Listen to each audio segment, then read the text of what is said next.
My name's Justin Wolfers. I'm sorry I can't be with you in person today. We're living through what I'm told are unprecedented times. Rather than just beginning by asserting that, I thought I'd look it up. And it turns out that Google searches for the term unprecedented are unprecedented. Let me be serious here. I want to talk about, given those unprecedented times, I'm going to talk about 7 ways in which the pandemic has changed economics. Look, it's too early to be sure of anything, so think of this as a progress report. But importantly, I want to move beyond identifying the way it's changed our field to think about how it'll change instruction as well. And so those 7 ways are, I want to argue that we've seen the era of big data has arrived. We've seen a very clear case made that economics must extend beyond the market. We have increasing evidence that interdependence is pervasive. We have a clear example of a blurring between aggregate demand and aggregate supply, which I think has implications for how we teach macro. It's increasingly clear that what we once called unconventional monetary policy is now conventional. We have evidence the economy is resilient yet flawed. And my favorite is this last one, which is, I really believe that economics has never been more useful. Let me make the case on each of those, and in each case, I'll then draw out the implications for teaching.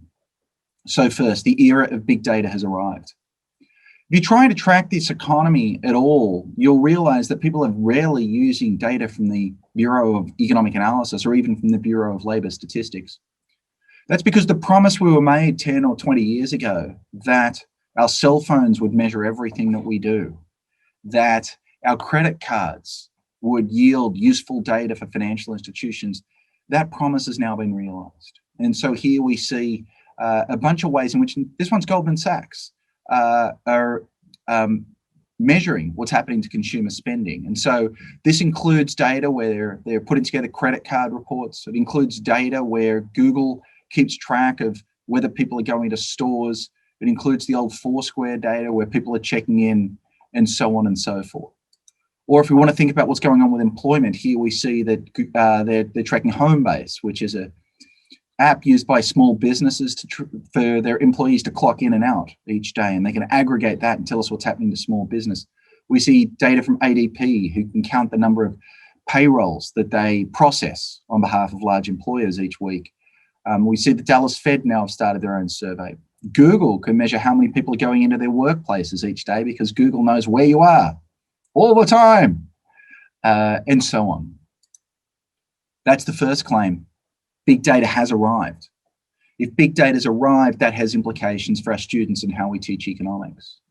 Importantly, I think it changes how we think about the role of economic theory. In the 1950s and 60s, economic theory was a way to fill in for facts that we couldn't otherwise obtain. If we didn't know a fact, we'd make some assumptions about the world and try and make inferences about what people were doing. Now, everything we do is measured. But we still need economic theory. Economic theory is, I think, in one respect, important as a framework for interpreting data. Our students are going to go to work in a world in which they're being hit literally by a tsunami of new data. Their problem is not going to be finding enough data, it's going to be making sense of it. And economic theory can help play that role. Importantly, economic theory has to inform measurement. And here I'm showing you just a couple of examples right here of my recent New York Times columns. One in which I argue that GDP, for instance, is missing a lot of productive activity in the economy right now. As you well know, GDP is all about what's happening in markets. But much of what we're doing through social distancing is creating value that is safety for others, but it's not value in markets. And so much of it isn't being counted. Or likewise, we see inflation. The official inflation statistics tell us not much has changed. But if you think about how much money it would take to live the same life, the same quality of life you were living a year ago, it's absolutely clear that inflation is much higher than that. The second claim I made is that economics must extend beyond the market. Look, there are many ways of making this case, but here I want to show you data from a recent paper by Cutler and Summers, in which they try to estimate the total cost of the COVID-19 pandemic. The big red slice right here, that red slice is lost output. It's nearly $8 trillion. But the other thing to notice here is, as big as that is, it's still the small half. The costs of COVID extend well beyond the market sphere. There, about a quarter of it is due to premature death. There is also a lot of costs, even for those who survive, because there's long-term health damage for hundreds of thousands of Americans. And for many, many more people, we see real mental health costs because the pandemic has been a real drain for so many of us. Look, this is just one way of making the point that if we want to talk about the whole pie, all of the human condition, we economists must continue to move beyond the market. And so in terms of what this means for teaching, it means that we need to move beyond the widget factory. I'm fond of saying that every decision is an economic decision. And that's a claim that resonates with my students because they've made cost-benefit decisions as they decide whether it's worth going out to the store today. They've made risk decisions. They've made decisions at the margin. Every decision seems to be one to which you could apply our frameworks. And that's important because there are so many non-market choices that are absolutely central to understanding what's going on. As the father of two young children, let me tell you that childcare is absolutely critical to understanding what's going on with the economy right now. Many of us have to choose whether to work from home or from an office. This whole pandemic is about health. Think about the most important macro policy debate we've had. It's the so-called lives versus livelihoods debate. How much should we remain locked down to benefit our health, even if that comes at a cost to the economy? If we economists stuck only to the market domain, we couldn't speak to that debate. Think about the immense disruption going on in the education sector and the impacts that has for everything from gender equality to economic growth. Think about the important role that home production has played as we've shifted from the market back to our homes. The point again is that economics can speak to all of these issues. They're outside the traditional market domain, but they're central to understanding any part of our social, economic, or political lives. The third claim that I made is that interdependence is pervasive. And I think that's obvious given the world that we're in, where a disease you catch could infect me, and I could then affect my friends, and so on. We economists used to use the word contagion only when we're referring to contagion of economic crises, but it's also a much more direct term in today's economic dictionary. And as a result, this sense of the interdependence of our economic, our social, our personal lives, I think is something that our students deeply understand. Our teaching needs to reflect that interdependence.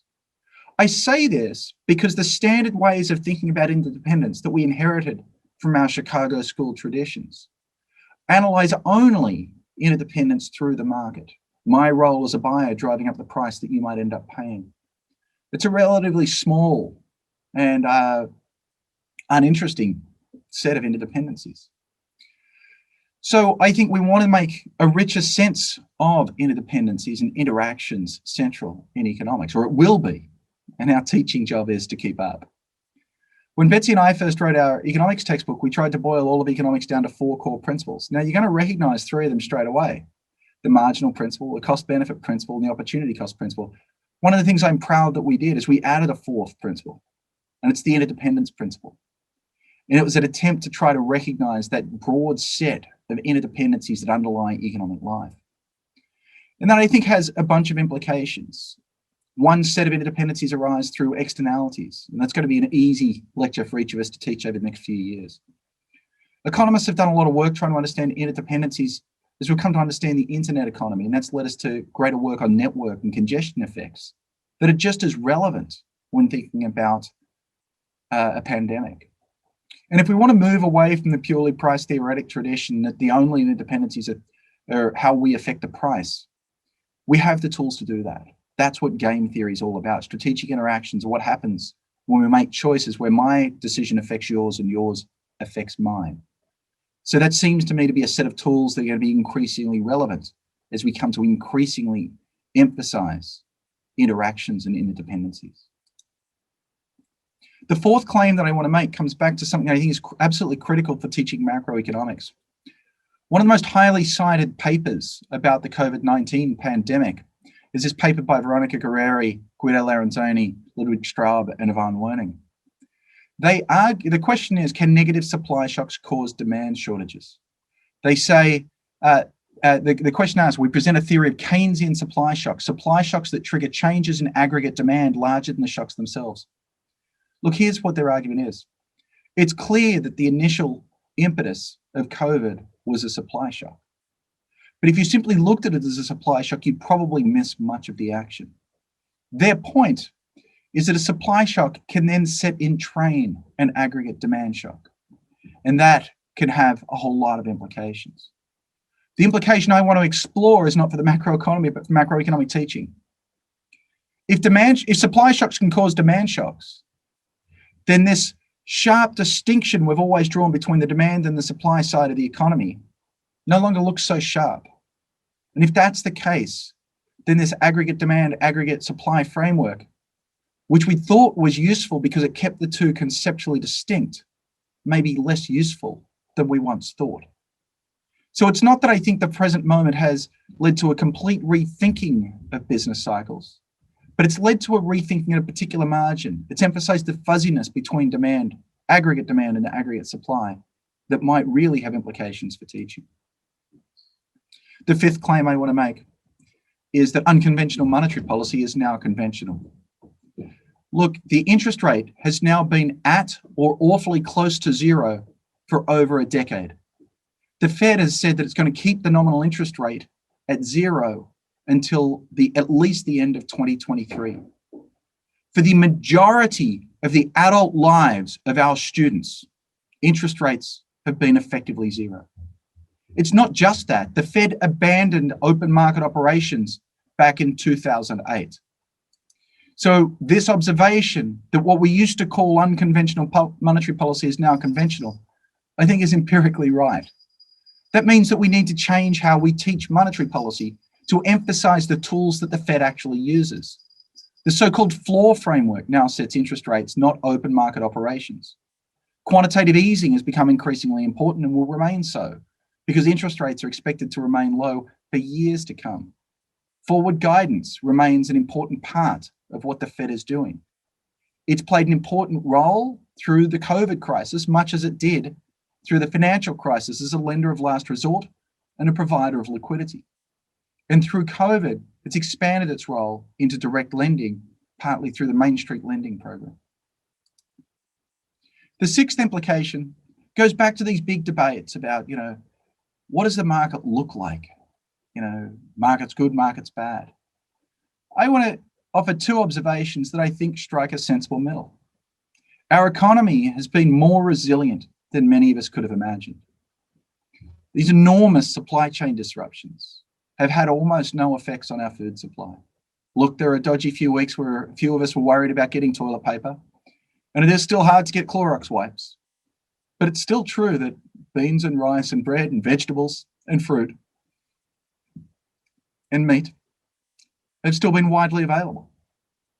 We've seen whole sectors of the economy shift from offices that we used to think were central to economic life to our homes. And we've seen production lines repurposed. My favorite might be, I don't know if it's my favorite or my least favorite, the shift from in some production lines from producing tequila to hand sanitizer.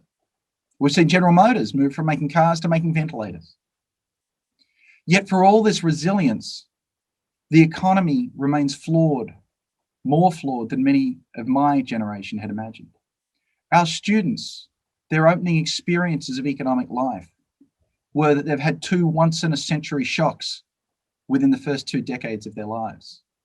I think they understand in a way that potentially my Great Depression grandparents understood, that prosperity is fragile, that insurance is imperfect, and shocks can be both incredibly large and far too frequent. Now, if the economy is neither the fully perfect, self-equilibrating thing that some of our theorist friends hoped, nor completely broken, then I think what we want to do is actually teach that sensible middle, teach about the economy that our students actually observe. I think our students are simply going to fail to recognize the economy if we insist on teaching them stylized, frictionless models. Instead, I want to teach them about an economy in which people adapt and businesses adapt, and that market imperfections aren't just a deviation to a textbook norm, but actually they are the norm. The behavioral biases where people make bad decisions, particularly about risk and uncertainty, are all around us. Now, I want to add, much as our economy has adapted to changing circumstances, so have our teaching methods. I'm proud of the work that my fellow economists have done in changing how we teach almost overnight. And the big question for much of the economy has proved to be equally adaptable. And a big question for the rest of the economy is, how much will those changes persist? The same question exists for those of us who are teaching. We've had enormous technological innovation and rapid adaptation. And the question is, what have we learned that will help us do a better job as instructors going forward? I don't know the answer to that question, but I raise it because I hope it's at the front of each of our minds. Look, the final claim I want to make is one I believe deeply in. Economics has never been more useful. If you wanted to track the ins and outs and ups and downs of our economic policy debate over recent months, my claim is that if you knew Econ 101, you would be able to track the debate pretty well. At a time where there was intense uncertainty, policymakers came to rely on simple, basic economic principles, and they're the principles that we teach in our classes. There's a great comfort economics has given me over recent months that the world is changing, but I could use this framework and this toolkit to make sense of it. Our students know that they're about to graduate into a fragile economy. They're hungry. They're hungry to track the policy debate, to understand the disruption that has upended their lives, and to make savvy choices. And so the implication of this is we should continue to teach useful economics. We have a toolkit that can speak to the roles that our students will actually play in the economy. They can recognize themselves and the decisions they either currently are making or will make in the future in the economics we teach. Our tools can help them make better decisions. Look, I really do think the stakes for them, and so therefore for us, have never been higher.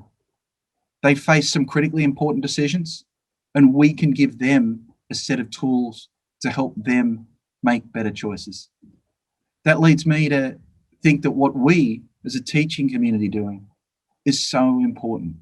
What we're doing really matters, and we have the power, I think without a hint of overstatement, to say that we can transform our students' lives.